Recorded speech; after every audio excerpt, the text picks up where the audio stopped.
This is, I believe, Kazuya versus Palutena. Tough match. And it is going to be Kazuya versus Palutena. Wow, I haven't seen the slide Kazuya in a hot minute. I played it like a while ago. It was at like one. It was there. Like you can tell he's lab and stuff. He's a pretty good player. And like we are seeing the like most cheapest character in the game, other than maybe Steve, versus the like truest character you can find in Palutena. Pretty much. It's like, okay, you know what's going on. You know, yes, it has some privilege with that back here and that check, but you know what it does. You know its normals and like what it does on land. You know about that frame, and you're still gonna get hit by it. Exactly, you're still getting hit by it, but that's what makes me get it. They can do so much to get by is that. But again, if you want to play against. How's the movie? It was really good. It was actually phenomenal. For briefly, that moment he had his rage drive in his mind. Does take enough percent to lose it, and this might be okay. We are going to recover, sliding on to that jump very well.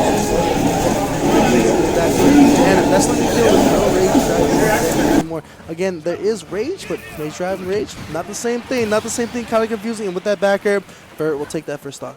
Very good showing from Furret. See if he's able to maintain this advantage or if he's going to get hit by that touch of death. He did touch him. He did touch him, but did he go to death? He did not die. Quite yet. I think what we need to see more is hey, to like once you touch him, you need to finish it off. It's one of those things that like Kazuya like low level Kazuya's or like low to mid level like Kazuya struggle with is a lot of his things are a little bit more precise than you would think. Yes. So it's just harder to really get it going. But once you get it going and once you get all of those combos, you know that 1, 2, 3, 4, 5 that Kazuya can do. Right. That's a death. Yep. That's what makes him so scary to fight in bracket. Speaking of, there is the under platform setup. He does happen to drop it, but decent damage, 40% already. Oh goodness. Can't remember the name of that big uppercut that he does there, but up smash. That's not up smash. Wait, that's not up smash? No, it's one of his other inputs. I can't remember. It's the Toria. Huya! Duya! Duya? Dore is the electric wind god fist, and then the other one is that he's got like this running big uppercut that he does. I can't remember. He's a fighting game character. He's got a million moves. Exactly. I grew up playing Kirby, so I have no idea what's going on at all. But again, Sly getting that lead back and taking the stock pretty quickly. But we see a little bit of a hard thing because at the end of the day, if you look at Kazuya's base and without all of the like bullshit and the cheese that he brings, this character is a slow, fat dude. Yep. Like he can't move. He's big and muscly, but he can't move. And Palutena will just outpace him all the time. If there's one flaw to Kazuya's game, you can just juggle him and you can do whatever you want around. Yes. But once he gets in, boom, that's tough. He is ultimately a super heavy, and that comes with all of the weaknesses that traditional super heavies have, including that bad disadvantage state. And Furret's going to capitalize on that disadvantage state by throwing out Explosive Flame, taking that stock, evening things up. And just like that, I mean, like, what we're seeing so far is just like a game where Furret is winning. You know, Furret's getting every single combo that you can against the super heavy because again, Palutena does wonders against super heavies. But because of the privilege that Kazuya brings and how Sly employs that effort, it seems to me that like it's kind of in Sly's favor when it comes to like those like 2-hit scenarios because who is better at killing at the end of the day? Absolutely Kazuya. Absolutely Kazuya. And at the end of the day, what wins games? Killing, exactly. That's how you do it. It's not like other fighters where, hey, when you win missing that uppy, not killing quite just yet. Now in a scenario, that nair not hitting just yet, and that uppy there will is the take uppy it. confirm. So good. And Sly taking game 1 over the PR player in Oregon. Despite a very shaky start from Sly there, managing to work himself back into that game, or rather themselves. My apologies. Managed to work themselves back into that game and find the win. Find the electric wind, as they say. Yeah. I think that was hilarious. Electric Come on. win, God Fist. Oh, yeah. Oh, no. Yeah. It is the God Fist. He found the God Fist. He did it. He did. But we're not playing I Spy no more. We're getting back into this game 2 right here real quick. This, ladies and gentlemen, is a certified Hood classic. Furret's PT. The Pokemon Trainer. This is Furret's original main. I have not seen it in literal years. I mean, this feels better. I mean, just imagine Squirtle. The amount of frame data that Squirtle just employs is much more in Palutena. Exactly. You can just overwhelm the senses, you know? Like, it feels like one of those smelling salts. Once it gets in here, you go, oh, God! It just overwhelms the senses, man. And that's exactly what Squirtle does. And Ivysaur, definitely good at finishing things off. Isn't that right, Daydream? Absolutely. Huge conversion from Furret there as he gets the up air and takes a very early stock, 30 seconds in. Ooh, this could be huge, and that is going to be the Gimp. Another quick stock. 2 stocks gone in less than a minute, ladies and gentlemen. You have to be very sure about yourself when you're going down there with a downer, because guess what? Kazuya can't get back, but if you knock him out of that range to recover, you're not going to do it. You're not going to do that, Daydream. Exactly.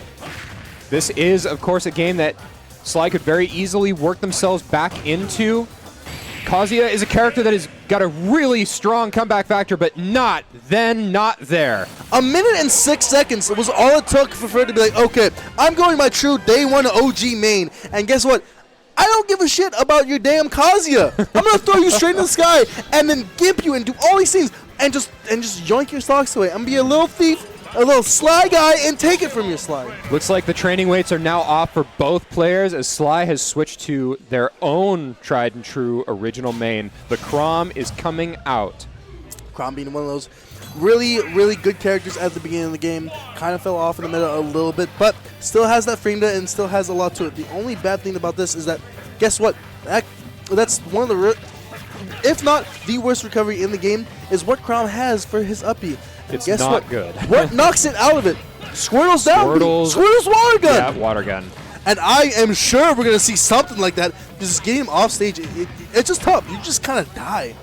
And like I do feel like that's kind of what Sly wants to do. Hey, I don't care how my recovery is. I'm going to beat you on stage and then just go from there. Ooh, that's not that good, but luckily shield pokes him to keep him in advantage. Stay here. Now we're playing a little bit more neutral here. The down tilt into the Razor Blade, and that's up smash out of shield. Not going to kill quite yet. Not going to kill quite yet. Town and City's ceilings a little bit taller than the average stages, but to counter that, the side blast zone's the smallest of any tournament legal stage. Exactly, and that's what Crom wants to do. Just hit him off the side. But the PT Year 1 Classic switching to Charizard just to do an up smash out of shield, then immediately switching back to Squirtle. That just seems like something that Furret would do. Oh, that's not good. Keeps the jump right there. Getting back onto Plat, exactly what you want to do. Get that jump back and get back on the stage. Really nice platform placement. Very timely for Sly. Okay. Starting to get a little bit of a spaghetti scuffle going on, and there's the Jer, the classic. You gotta hit that Jer. You gotta hit it every single time if you're Crom. That's the tried and true Crom classic. Something that you gotta do. But now we are going straight back to the Squirtle. Now Squirtle, as we were talking about earlier, overwhelms his senses with his frame data and with his water gun to get him off stage. Conversely, of course, the disadvantage of going into Squirtle's incredibly light, and Crom is a character that's capable of killing very early. Exactly, especially with these side plats, and just keeping up the juggle is what Sly is just doing wonders with. Incredible patience from both players in that center platform there, unwilling to commit to any sort of option in order to keep themselves from getting into disadvantage. Up air doing a little bit right there to keep him up, but this is exactly where you do not want to be if you are Crom in this situation. Ivysaur excels at keeping him up in the air. Misses the tech read. Furret staying alive so far. Percents are relatively even. There's a big back air. Crom going way out there! Deep. And the soaring slash armor gimping Charizard's recovery. Furret now on his last stock for game 3. So smart by Sly to hit him with that up B. Like literally, I thought that it was good, like just to be like a suicide fair. But luckily, that up B armor is gonna save him right there. And it's gonna be a struggle to get him off stage and take the stock. It's gonna be hard, but again, tacking on 58% is what Sly has done right there. But that fair will take that stock from him. A little bit of a climb for Furret again, but Squirtle can definitely make some of that up. Switches to Ivysaur to get the recovery, but immediately takes another hit. Okay, getting around the jab. Don't want to get back aired at this percentage. On this stage, you will absolutely die. The advanced state of Ivysaur is a very scary scenario if you are Crumb. If you get knocked off, that's not good. It's not a good scenario at all. But now we're just playing a neutral game. This is one of the slight matchups that like Ivysaur does best in. Just get him off and win and win and win. How are you going to get in if you are Crumb? These vines are everywhere, man. Furret, of course, able to make good use of the stage this big. Luckily with that air dodge, getting straight back on, and that up air will do it. That's gonna do it. Sly looking surprised at that finisher.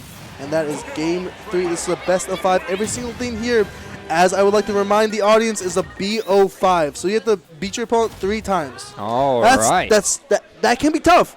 This shows where the better player is and who it is. Everything is best out of 5 production. Sly running off somewhere. Maybe grabbing the controller, maybe grabbing some water. Who knows? Yeah, it could be anything. Oh, water! As I told you. Hey, you gotta stay hydrated when you're down there. Hydration is key, ladies and gentlemen. If you want to open up doors of success, you gotta drink the water. Absolutely. That's hey, the key. Folks, stay hydrated. This is a threat. This is an absolute threat. I will come to your address and make sure you're hydrated. I do not care. I will open that mouth wide and shove some water down your throat. We're getting back into this game 4. That we are. Crom coming out from Sly once again. Furret sticking to the OG main with PT. Liking the way that things went that last game with Ivysaur, apparently. It just seems better. You know, I mean, even if Furret switches to Palu, it just feels like Ivy just does so much in this matchup. You know, Crom has good air movement, right? Can move around in the air and just kind of run his path, but doesn't have the resources to really get out of those jungle scenarios as well as possible. And guess what? Ivy is one of the best in the game at keeping characters in those jungle scenarios. Absolutely, you know? Like who else does a better job? I mean, there's like others like Palutena, right? But doesn't have the benefits of switching to other Pokemon, you know? So it just makes more sense to keep up this PT train until it's not. Until you get sucked through the stage by the soaring slash and killed when you were in advantage. Goodness gracious. That Charizard back air, though, going to clip the stock right back, and we're right back to even. One of those, like Charizard's best move is that smash attack bear. That's a smash attack in the air. That it is. You would say whatever like you want about like Charizard being fat or like just like not being a good character, but that bear does your taxes, man. It hits stupidly Cleans hard. the dishes, sweeps up the stairs, makes sure the floor is nice and clean. Whole toothbrush on the toilet type beat, you know? Yes, sir. Yes, sir. Throws him off stage right there. There goes the Plats. We're effectively on FD here. Not quite going to kill. I mean, that was a really, really good bear, but not killing quite yet. But that There's bear the Jair. will do it. All right, Furret on his last stock now. We've seen him in this position before, though. Grabs the wrong way. Yeah, that could have been some type of just like misinput is what I'm guessing. I mean, like it's really like a who knows type thing. Yeah, with the ultimate buffer system, sometimes inputs just get lost. Yeah, which is totally fine. You know, like especially like if you're Crom, he has a pretty quick like grab release, so you get out of animation quickly. And if Furret's scared as well and not doing enough to drop shield, nothing lost in that scenario. In that scenario, but as we were seeing right here, Sly's doing a good job of keeping up that advantage play on Furret. These juggles coming in very clutch for Sly here. Is he going to be able to take this stock? Or will he be put onto his own last stock and be put into a situation similar to the last one? Charizard's out and nothing happening. Nothing happening just yet. Right there, we're playing the game of neutral. And There's it's a the Jair. Right there, from there, we're going to the game 5 scenario. Daydream. You love to see it. These are always the hypest moments in these sorts of tournaments. This feels.